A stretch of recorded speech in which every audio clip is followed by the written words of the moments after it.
Okay, तो board exam start होने में सिर्फ 45-50 डेज बचे हुए हैं एंड इस टाइम पे तुम लोग कुछ ऐसी गलतियां करने वाले हो जो तुम्हें बहुत ज्यादा कॉस्ट करने वाली है, क्योंकि तुम में से ही ना बहुत सारे ऐसे लोग हैं जो 90-95% स्कोर करने का पोटेंशियल रखते हैं, लेकिन इन कुछ गलतियों की वजह से ना तुम लोग वो टच भी नहीं कर पाओगे। एंड पर्सनली मैंने ये चीज खुद एक्सपीरियंस करी है एंड मैं आज तक रिग्रेट करता हूं कि मैंने ये मिस्टेक्स क्यों करी। तो मैं चाहता हूं कि यार मैं तुम लोगों को बता दूं ताकि तुम लोग इन मिस्टेक्स को रिपीट ना करो। तो मेक श्योर कि वीडियो को एंड तक देखना। Let's start without any bullshit. Okay, तो सबसे पहली मिस्टेक जो है वो है कि तुम लोग को खुद पता है, तुम लोग ने यूट्यूब पे देखा होगा कि 45 डेज की एक स्ट्रेटेजी वीडियो आती है, 60 डेज की आती है एंड अभी आने वाले टाइम में पता क्या आएगी, 30 डेज की आएगी, फिर 20 डेज की आएगी, फिर 15 डेज की आएगी। एंड इन वीडियोस की वजह से तो तुम लोग एक चीज क्या गलती कर रहे हो कि तुम लोग रीप्लानिंग कर रहे हो।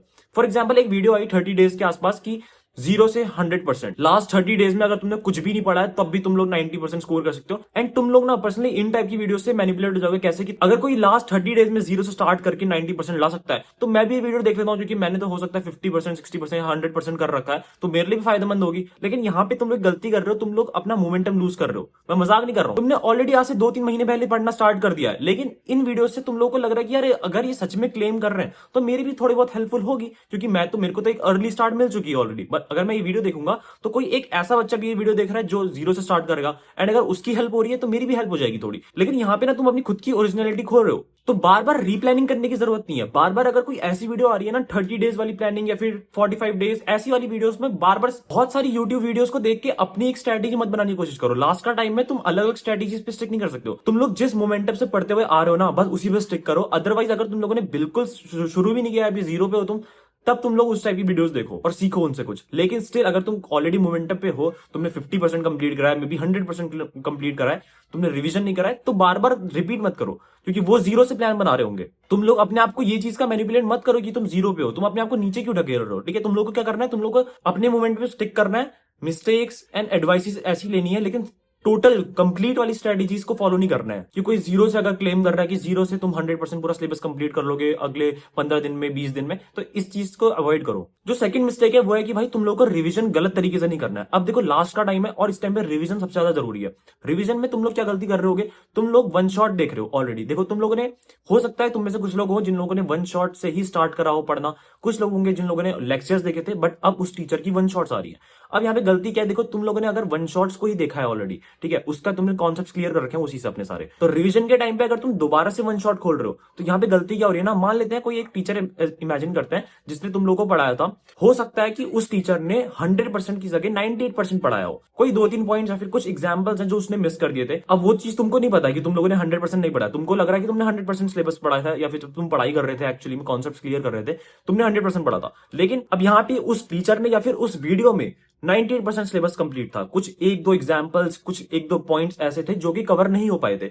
अब अगर तुम वही दोबारा से वन शॉट देखने जा रहे हो उसी की, तो यहाँ पे तुम लोगों को लग रहा है तुम 100% सिलेबस को रिवाइज कर रहे हो, लेकिन यहाँ पे तुम गलती क्या कर रहे हो, तुम लोगों को पता ही नहीं कि तुम 98% पढ़ रहे हो दोबारा से। वो जो 1-2 पॉइंट है ना वो तुम्हें उस टीचर की से या फिर उस वीडियो से नहीं मिल पाएंगे। तो बार बार अगेन दोबारा से वन शॉट देख के तुम लोग सोच रहे हो ना तुम रिवीजन कर रहे हो, ये वन शॉट रिवीजन नहीं है। अब तुमको किसी और चीज पे ट्रांसफर लेना है। कैसे, या तो तुम लोग एनसीईआरटी बुक्स निकालो, या तो तुमने अगर नोट्स बनाए, कोई टॉपर के नोट्स है या फिर कुछ ऐसा मटेरियल है तुम्हारे पास, तो उससे पढ़ने का ट्राई करो, क्योंकि उसमें ना बुक्स वगैरह में तो देखो 100% कवर्ड होता ही हर चीज। तुम लोगों को कुछ हो सकता है जो नए पॉइंट्स है वो उसमें से सीखने को मिले। अगर बार बार तुम दोबारा से वन शॉट देखने जाओगे, तुम लोगों को लग रहा है कि तुम लोग दोबारा से तुमने पढ़ लिया, बट तुमने वही चीज रिपीट करी है। रिवीजन का मतलब है कि तुम लोगों को कुछ अगर कोई पॉइंट छूटा है तो वो तुम्हें पता चल जाए। अब वो कैसे पता चलेगा, तुम लोग जब किसी नए मटेरियल पे स्विच करोगे। तो बेस्ट थिंग तो हो सकती है कि यार तुम लोग के पास एनसीईआरटी के नोट्स हैं या फिर किसी टॉपर के नोट्स हैं, बट अदरवाइज तुम लोग एक चीज करो ना, तुम लोग हर एक चैप्टर से कॉन्सेप्ट्स को क्लियर करते हुए चलो। कि तुमने एक चैप्टर लिया, उसमें जितने भी कॉन्सेप्ट्स हैं हर एक चैप्टर की उसकी लिस्ट बनाई, ठीक है, उसके बाद टिक करते हुए चले कि सारे कॉन्सेप्ट क्लियर हो रहे हैं कि नहीं हो रहे हैं,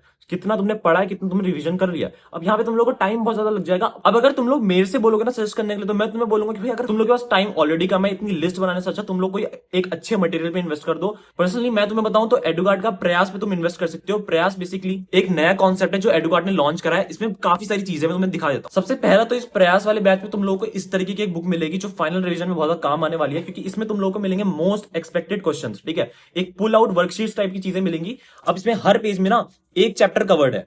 कैसे कवर्ड है कि हर एक चैप्टर की एक वर्कशीट है, उस वर्कशीट को तुम यहां से निकाल सकते हो, पुल आउट वर्कशीट है। तुम लोग को इसे निकालना है। इसमें बेसिकली तुम लोग को मोस्ट एक्सपेक्टेड क्वेश्चन जो बोर्ड में आएंगे उस चीज को बताया गया। तुम लोगों के पास दो फोल्डर दिए जाएंगे, जिसमें एक ग्रीन फोल्डर है, एक रेड फोल्डर है। ग्रीन फोल्डर में तुम लोगों को जो भी तुमने अच्छे से तुमने रिवाइज कर लिया, जिसके क्वेश्चन तुम अच्छे से बना पा रहे हो, वाला वर्कशीट डालनी है, और रेड फोल्डर में जो जिसके तुम नहीं बना पाए। तो इससे तुम्हारा फायदा क्या होगा, लास्ट के टाइम में तुम लोग कंफ्यूज नहीं होगे कि तुमने क्या पढ़ा है क्या नहीं पढ़ा, किसमें तुम वीक हो किसमें तुम स्ट्रॉन्ग हो। जिसमें वीक कॉन्सेप्ट वाली वर्कशीट्स हैं तुम लोग को उसको रिपीट करना है वापस, ताकि तुम लोग की वीक वाली सॉल्व होती रहे और स्ट्रॉन्ग वाली तुमने कर रखी है, तो एक ऑर्गेनाइज्ड वे में तुम लोग पढ़ पाओगे। एंड द बेस्ट थिंग इसमें इतनी सी बुक में तुम लोगों को 4 सब्जेक्ट्स के maths, SST, science and English सबकी तुम्हें पुल आउट वर्कशीट्स मिल जाएंगी। बेसिकली हर चैप्टर कवर्ड होगा एंड कॉन्सेप्ट वाइज कवर्ड होगा। सोल्यूशंस भी तुम्हें मिल जाएंगे इसी में, एंड कुछ ट्रैकिंग कार्ड्स मिल जाएंगे जिसमें बेसिकली हर चैप्टर के कौन कौन से कॉन्सेप्ट्स हैं उसकी लिस्ट बनी हुई है, तुम लोग टिक करते हुए चलना। And the last thing is भाई ये चिट शीट, जिसमें तुम लोग बेसिकली एग्जाम से ना जस्ट पहले अगर तुम्हें क्विक रिवीजन करना है तो तुम लोग इसमें चिट्स मिल जाएंगी बेसिकली बहुत सारी, जो क्विक रिवीजन के लिए तुम्हारे काम आएंगी। तो मेक श्योर कि तुम लोग ना एडुकार्ड के ये प्रयास बैच को एक बार ट्राई कर लेना। तो मेक श्योर कि इनकी लिंक मैं तुम डिस्क्रिप्शन में दे दूंगा, एक बार चेकआउट जरूर कर लेना। Let's talk about the last mistake भाई। आई विश तुम लोग ये बिल्कुल मत करना, जो कि भाई कंपैरिजन। अब कंपैरिजन का मतलब है ना कि एक पॉजिटिव वे में भी एक नेगेटिव वे में भी। अब इमेजिन करता है तुम लोग हो 80-85% पोटेंशियल वाले। अब अगर तुम लोग अपने आप को इन लोगों से कंपैरिजन करोगे जो लोग 60% स्कोरर्स हैं, तो उसमें तुम लोग कॉन्फिडेंट फील करोगे। तुम लोग को लगेगा कि भाई मैंने तो काफी कुछ पढ़ लिया, मैं तो इनफ पढ़ लिया। बेसिकली मेरे आसपास के जितने भी लोग हैं वो लोग मे बी ट्यूशन में हो सकता है, तुम्हारे घर के आसपास वाले हो सकते हैं, या फिर स्कूल में हो सकता है। तुम लोग ऐसा फील करोगे तुम डोमिनेंट हो। तुम लोग को ऐसा फील होगा कि यार तुम लोगों ने काफी कुछ पढ़ रखा है, इन लोगों ने कुछ भी नहीं पढ़ रखा है। इसमें तुम ओवर कॉन्फिडेंस आ जाएगा तुम लोग का, तुम्हें लगेगा कि तुमने इनफ पढ़ लिया, तुम लोग पुश नहीं कर पाओगे। एंड सेकंड थिंग, अगर तुम ऐसे लोगों से कंपेयर कर रहे हो जिन लोगों ने 95-98% पढ़ लिया, तुम लोग स्टार्टिंग में अगर ये चीज करते तब तो तुम्हें फायदा होता कि तुम कंपीट कर पाते। लेकिन अभी के टाइम पे ना तुम लोग के साथ उल्टा होगा, तुम लोग पुश नहीं कर पाओगे, तुम लोग डिमोटिवेट हो जाओगे। जब भी तुम पढ़ रहे होगे तुम्हें लगेगा कि यार उस बंदे ने ज्यादा पढ़ लिया मेरे से बेसिकली। तो इस टाइम पे तुम डिमोटिवेट नहीं होना है, ना कि तुम लोगों को ओवर कॉन्फिडेंट होना है। तो बेसिकली कंपैरिजन करना ही नहीं है। तुम लोगों को यही नहीं पता होना चाहिए कि सामने वाले ने कितना पढ़ा है, तुम्हारे बगल में जो बैठता है इवन उसने कितना पढ़ा है। बिल्कुल कंपैरिजन नहीं होना चाहिए। जस्ट मेक श्योर कि तुम लोग खुद को ट्रैक करते हुए चलो, क्योंकि लास्ट का टाइम है, एंड लास्ट के टाइम पे अगर तुम लोग यहाँ पे फंस जाओगे ना कंपैरिजन के उसमें, तो काफी ज्यादा दिक्कत तुम्हें आ जाएगी। तो तुम्हें किसी से मतलब नहीं होना चाहिए, तुम्हें पता ही नहीं होना चाहिए कि भाई बगल वाले ने कितना पढ़ा है, सामने वाले ने कितना पढ़ा है, इवन टॉपर ने कितना पढ़ा है, या फिर क्लास के वीकेस्ट स्टूडेंट ने कितना पढ़ा है। तुम्हें सिर्फ अपने से मतलब है, अपना सारी प्रोग्रेस ट्रैक करते हुए चलो। ठीक है, लास्ट का टाइम है, बहुत इंपॉर्टेंट टाइम है। मैं तुम्हें कभी सब्सक्राइब करने के लिए बोलूंगा भी, तुम लोग अगर चैनल पे अच्छी अच्छी वीडियोस दिख जाएंगी तुम लोग खुद ही सब्सक्राइब कर लोगे। अगर तुम्हें ये वाली वीडियो पसंद आई तो इसको लाइक कर देना, हाइप कर देना, किसी भी एक दोस्त के साथ शेयर कर देना। That's it for this video. See you in the video, then keep hustling, be a man, piece.